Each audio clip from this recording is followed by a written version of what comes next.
இப்படி பண்ணுங்க, ஒரு நிமிஷம். 3 பிளட் வெசல்ஸ் இருக்கு ஹார்ட்டுக்கு, இந்த மாதிரி ரத்த ஓட்டம். அதில் 1 பிளாக் ஆனால் கொஞ்சம் வலி இருக்கும், 3 பிளாக் ஆனால் ஹார்ட் க்ளோஸ், ஹார்ட் நின்று போகும். பேசிட்டு இருந்தால் டப்புன்னு போயிடுறாங்க. ஃபுட்பால் விளையாடுறோம், டப்புன்னு போய் மசாஜ் கொடுத்தான்னு காப்பாற்றுறாங்க. அடுத்த 1 நிமிஷம் கப்புன்னு நிறுத்திக்கோங்க, அப்படியே மெடிடேட் பண்ணுங்க. உங்கள் அப்பாவை ஞாபகம் வைங்க, முருகா முருகா முருகா முருகா கிருஷ்ணனை ஞாபகம் வைங்க.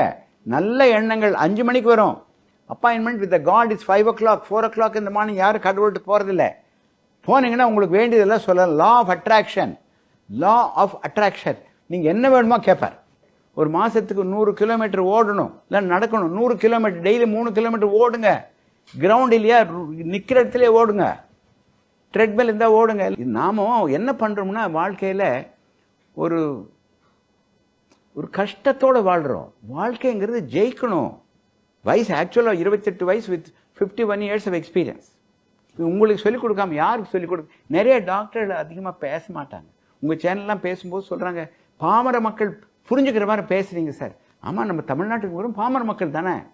தமிழ் மீடியத்தில் தான் நான் படித்தேன். இப்போ தமிழர்கள் தான் நிறைய பேர் இருக்காங்க. சந்தோஷங்கிறது கடையில் 1 கிலோகிராம் இவ்வளவுன்னு கிடைக்கிறது இல்லை. சந்தோஷங்கிறது நம்ம மனசில் உண்டாகிறது. எந்த மனசில் சந்தோஷம் உண்டாகுதோ அங்கே ஹார்ட் அட்டாக் வராது. நீங்கள் வேறு கிரிக்கெட் விளையாடுறவங்க ஹார்ட் அட்டாக் வருது, டென்னிஸ் விளையாடுறவங்க ஹார்ட் அட்டாக் வருது, ஒரு பஸ்கி தண்டால் பஸ்கி எடுக்கிற புனித்துக்கு ஹார்ட் அட்டாக் வருது. யாருக்கு வேணால் ஹார்ட் அட்டாக் வருது, எல்லாத்துக்கும் வரும்னு நான் சொல்லலை சார். உங்கள் உடம்பை நீங்கள் செக் பண்ணிக்கோங்க. 50 வயசு இது வரைக்கும் செக்கப்பே பண்ணல ஒரு பெரிய டாக்டர் கோயம்புத்தூரில், மயக்கம் கொடுக்குற டாக்டர். அவர் 2 கையில் சூட் கேஸ் எடுத்துகிட்டு கோயம்புத்தூரில் 30 படி ஏறணும், லிஃப்ட் கிடையாது. அம்மா வலிக்குதுன்னு படுத்தார், போட்டுன்னு போயிட்டார். நாம் பழைய காலத்தில் நல்ல உடற்பயிற்சி செய்தோம், களி சாப்பிட்டோம், சோறு சாப்பிட்டோம், நல்ல மென்று சாப்பிட்டோம், கீரை போட்டோம், வெஜிடபிள் சாப்பிட்டோம், கொய்யாப்பழம் சாப்பிட்டோம். இப்போ ஒன்றுமே இல்லைங்க. ஒன்றா நீங்கள் என்னென்னமோ வெஸ்டர்ன் டயட் சாப்பிட்றீங்க. பீட்சாவை விட மசால் தோசை நல்லா இருக்குது. நீங்கள் கொக்கோ கோலா விட மோர் நல்லா இருக்குதுங்கண்ணே. இளநீ சாப்பிடுங்க. தினந்தோறும் 1 மணி நேரம் எக்ஸசைஸ் பண்ணணும். சிகரெட் பிடிக்கிறேன், கண்ட இடத்துல போய் சாப்பிட்றேன், தொந்தி பெருசாகுது. ஏன் 70 கிலோ இருக்க வேண்டியது 90 கிலோ வந்தால் ஏன் ஹார்ட் அட்டாக் வராதுன்னு கேட்குறேன்.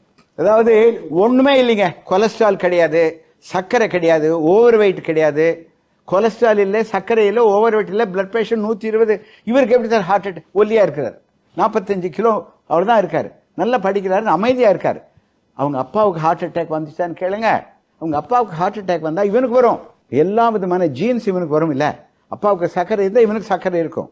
அப்பா ஹார்ட் அட்டாக்ல 30 வயசுல இறந்து போயிட்டார். இவன் 19 வயசுல ஹார்ட் அட்டாக் வருது.